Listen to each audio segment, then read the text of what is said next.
Rowena Guanzon. Eto na, kinasuhan na si Speaker Martin Romualdez.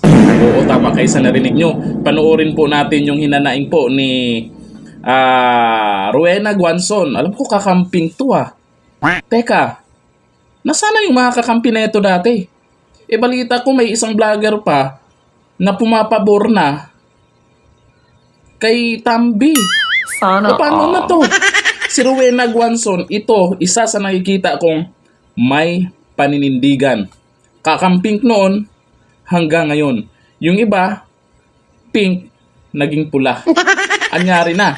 Ito, pakinggan po natin ang hinanaing po ni Rowena Guanzon na kung saan ay nagpasaklolo na sa Korte Suprema laban kay House Speaker Martin Romualdez. O ano ngayon?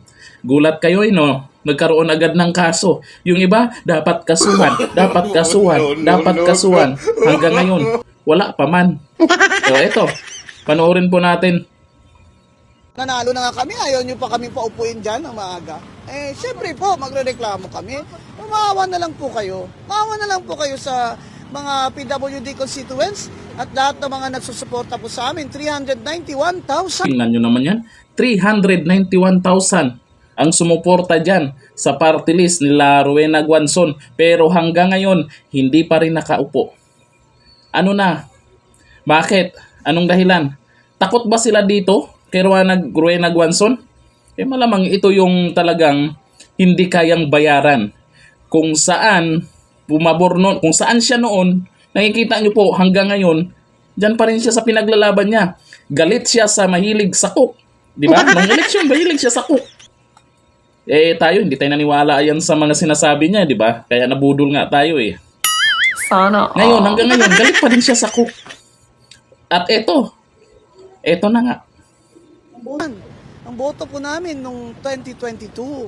Kahit po nag-petition na kami sa Supreme Court for mandamus at to declare this House of Representatives rule unconstitutional na kailangan pang mag-ceremonial oath of affirmation ng isang elected at naka-oath na congresswoman ng P3PWD bago siya makaupo at makasali sa plenary, ay humihingi pa rin po kami ng kahit konting puwang na lang sa puso ni Speaker Martin Romualdez. Kahit puwang na lang daw sa puso ni Martin Romualdez. Ang tanong, may puso ba? Tatanong lang. Na paupuin naman po niya ang aming na sumitin na representative at first nominee by virtue of a Supreme Court decision. Yun pong utos ng Supreme Court. Tingnan nyo naman ha. Meron ng may decision na yung Supreme Court. Sama na, uy. Tapos hanggang hindi pa rin pinayagang makaupo. Yan sila Rowena Guanzon sa representante ng PWD party list. Na unsa man uy. Sa desisyon at sa COMELEC na magsumiti na lang kami ng bagong first nominee. Yan po ang aming ginawa. Si Dr. Camille Ilagan po ay may doctorate sa Business Administration at isang educator and advocate ng mga for the rights of children with special needs. At naka-oath na nga po. Tagal na po niyang balik-balik doon sa House of Reps since December 9 hanggang December 18 na magkaharap na silang nakaupo siya, harap niya na ang speaker ay nag-adjourn na lamang pang Pasko na hindi po siya nabigyang pansin kami. Pinapanalangin po namin sa P3PWD na ang speaker ay magiging modelo naman po ng demokrasya. Kasi hindi naman pwede itong hinalal na ang P3 ng tao. May Supreme Court decision na, may proclamation na sa COMELEC, may oath na before I judge, ay hindi pa rin kami mapaupo.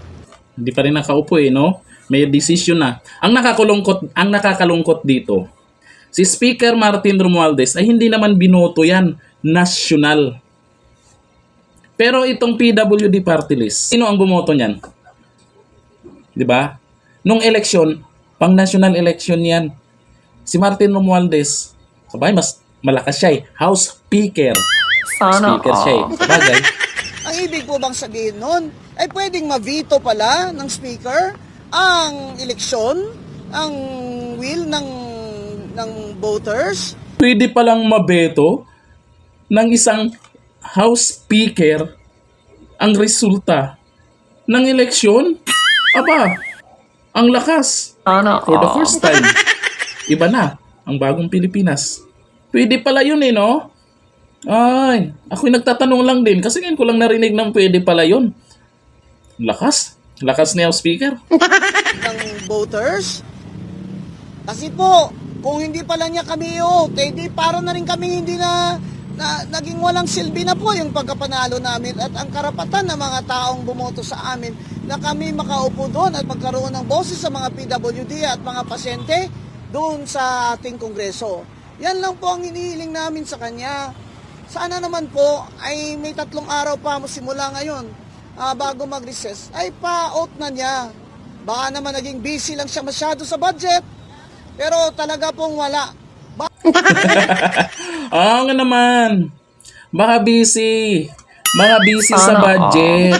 Mo naman pala eh. Yun naman pala, baka siguro hindi ito nasikal. Intindihin po natin, si House Speaker Martin Romualdez baka busy sa akap. Sana Diba? all. Pagbigyan na natin, mag-waiting-waiting na lang.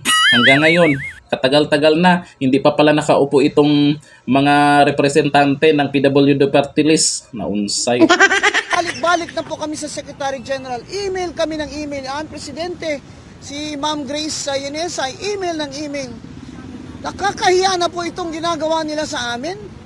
Kaya po talagang wala na kaming recourse but to seek relief from the Supreme Court who rendered the decision in the first place na magsumiti kami ng bagong first nominee namin para dito sa term hanggang June 29. Ano po kaya, Commissioner, yung dahilan nung hindi kayo pinaupo? May nakita po ba kayong Mahigit na po 1 buwan at kalahati. Pabalik-balik naman si Dr. Ilagan doon. Nakikiusap doon sa Executive Director. Any acknowledgement lang ng Secretary General Velasco na lahat ay papeles ay approved na, okay na. Hindi man lang siya sumasagot. Dati naman, yung Secretary General dyan ay nag-opisina. Bakit si Secretary General Velasco ay lagi namang absent? Lagi po siyang absent. Ewan ko lang po kung tinagtataguan niya kami. Pero sa 1 buwan at kalahati, hindi namin siya makita. Tapos, ang nagsumiti na ng legal opinion yung legal department ng House of Reps. Kasi sinabihan na ako nung director na okay na po, lahat po ng papeles at may legal opinion na. Sige po, ano na namin to sa SecGen para po ma-agenda. Abay, hindi kami pinapansin ng SecGen. Di ba po ba siya government employee yan siya? At under the Anti-Graft and Corrupt Practices Act, ay may karapatan din kami ihablas siya for gross negligence at saka injury. Nagmamakaawa na nga lang po kami sa kanya. Kaya, mahiya naman kayo. Mga constituents namin, persons with disability, children na Down syndrome, cerebral palsy, autistic, mga pasyente may cancer, lupus, mga elderly, mahiya naman po kayo. Kung noon po dahil sa politika ay hindi nyo pinapaupo yung ibang congressman hanggang last day, sa amin po, maawa na lang po kayo sa aming mga constituents. Mga ilan pong million, ma'am, ang affected na constituents po natin? Sa ngayon po ay over 1.3 million ang PWD. Sabi nga nila malapit daw, sabi ng NCDA malapit daw sa 2 million. Wala pa yun. May seniors din kami na PWD, may mga pasyente sa cancer, sa lupus, sa mga autoimmune, mga children with special needs. Yan po ang namin kasi pag kahit meeting man lang sa government agencies, ay parang hindi kami papansinin. PhilHealth. Ilang beses na kami gusto ng PhilHealth. Dapat po may accessibility facilities, mamimigay ng special wheelchair sa may cerebral palsy. At yung pong outpatient services, lalo na therapy sa mga autistic namin, ng mga bata at mga palsy ay ibigay na po ng PhilHealth. Pero ano po nangyari? Zero pong budget ng PhilHealth. Yun pong sinabi ni Senator Grace po zero. Kasi daw to teach them a lesson. Senators, teach them a lesson. Kami naman pong kawawa mga pasyente namin. Hindi po ganoon ang tamang sa tingin namin ang paggawa ng budget. Hindi po para parusahan yung ahensya. Kung hindi po isa tama ang serbisyo ng gobyerno. Yan lang pong isang ano namin kasi baka naman akala ni Speaker ay talaga ako, antay.